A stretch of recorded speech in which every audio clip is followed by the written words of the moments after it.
जय सिया राम, जय हनुमान। आज हम सब बात करने वाले हैं कि दीपावली में लक्ष्मी जी का पूजन किस प्रकार करें। कहा जाता है कि हर साल ये दीपावली आता है, तो व्यक्ति दीपावली में पूजन ये करता है कि हमारी आर्थिक स्थिति काफ़ी अच्छी बनी रहे, व्यापार में भी वृद्धि हो और सुख शांति भी बनी रहे। तो मैं आज आप सबको ये बताने वाला हूँ कि दीपावली में पूजन किस प्रकार करें कि जिससे हमें हर साल माने कि हमें साल भर तक किसी भी प्रकार की दिक्कत ना आवे। तो हमें करना क्या चाहिए कि घर में शाम के समय ये पूजन करना चाहिए, जिससे काफ़ी लाभ होता है। और जैसे गौरी गणेश की पूजन करने के बाद माँ लक्ष्मी जी का गन्ने से रस से अभिषेक कर देना चाहिए। अगर ये सुबह में भी पूजन कर देते हैं, शाम को एक मैं मंत्र बताने वाला हूँ, जिस मंत्र को जप करना चाहिए और घी का दीपक दिखा करके किस हिसाब से शाम का पूजन करना चाहिए वो भी मैं बताने वाला हूँ। तो सुबह में क्या करना चाहिए, गौरी गणेश का पूजन कर लेना चाहिए और माँ लक्ष्मी जी की प्रतिमा को ले लेना है।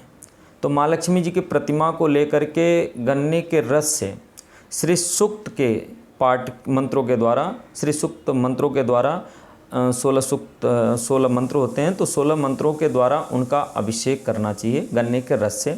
फिर उसके बाद शहद से, फिर घी से, फिर दूध से, फिर दही से, फिर गंगा जल से स्नान करा करके फिर उनको वस्त्र आदि चढ़ा करके उनको घी का दीपक दिखा करके नैवेद्य आदि मिठाई फल सब चढ़ा करके तो और उनके सम्मुख जब माँ लक्ष्मी जी की पूजा करते हैं तो 11 कौड़ी लेना है, 11 कौड़ी, 11 गोमती चक्र। तो जब माँ का अभिषेक कराया जाता है तो उसी समय वो कौड़ी का भी अभिषेक कर देना चाहिए और उसी गोमती चक्र का भी अभिषेक कर देना चाहिए। तो करके शुद्ध स्नान कराने के बाद जब तिलक करते हैं तो 11 गोमती चक्रों में और 11 कौड़ियों में भी तिलक लगा देना चाहिए। लगाने के बाद क्या करना चाहिए कि आपने पूजा सुबह में कर दी है सब, शाम के समय क्या करना चाहिए कि शाम के समय आपने माँ के प्रतिमा को जैसे रख करके गौरी गणेश भगवान को रख के, माँ लक्ष्मी जी को रख करके उनका पूजन किए और उसी तरह कौड़ी का भी पूजन करना चाहिए और गोमती चक्र का। और जो भी धन है घर में, थोड़ा बहुत हो, 10-10 का नोट हो, चाहे जो भी नोट हो, वो माता जी के सम्मुख रख देना चाहिए। और कमल गट्टा के माला से, कमल गट्टा के माला से इस मंत्र का जप करना है, ओम श्रीं ह्रीं क्लीं ऐं कमल वासिने स्वाहा। मैं मंत्र को फिर से दोबारा रिपीट करता हूँ, ओम श्रीं ह्रीं क्लीं ऐं कमल वासिने स्वाहा। इस मंत्र को जितना हो सके उतना ही जप करिए, जैसे कि 1000 नाम ले लीजिए, चाहे 2000 नाम ले लीजिए। कहा जाता है कि दीपावली के दिन इस मंत्र को चाहे आप एक बार पढ़ें, चाहे 108 बार पढ़ें, चाहे 1000 पढ़ें, तो ये मंत्र तो सिद्ध हो जाता है। तो आपको करना क्या है, इस मंत्र को अगर आप 11 माला जप करते हैं कमलगट्टा के माला से, तो और जपने के बाद माता लक्ष्मी जी से प्रार्थना करना है और उनकी पूजन वूजन करने के बाद ये जप करना है, उनसे प्रार्थना करना है।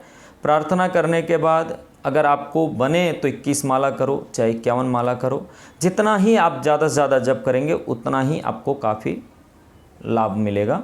तो अब दूसरे दिन आपको करना क्या है कि जो 11 गोमती चक्र और कौड़ी होता है, इनको 11 गोमती चक्र को उसमें 1 या 11 रुपए का सिक्का रख करके, कुछ चावल रख कर और हल्दी की गांठ रख करके और इसी मंत्र को 11 बार फिर पढ़ करके इसको घर के अलमारी में रख देना चाहिए।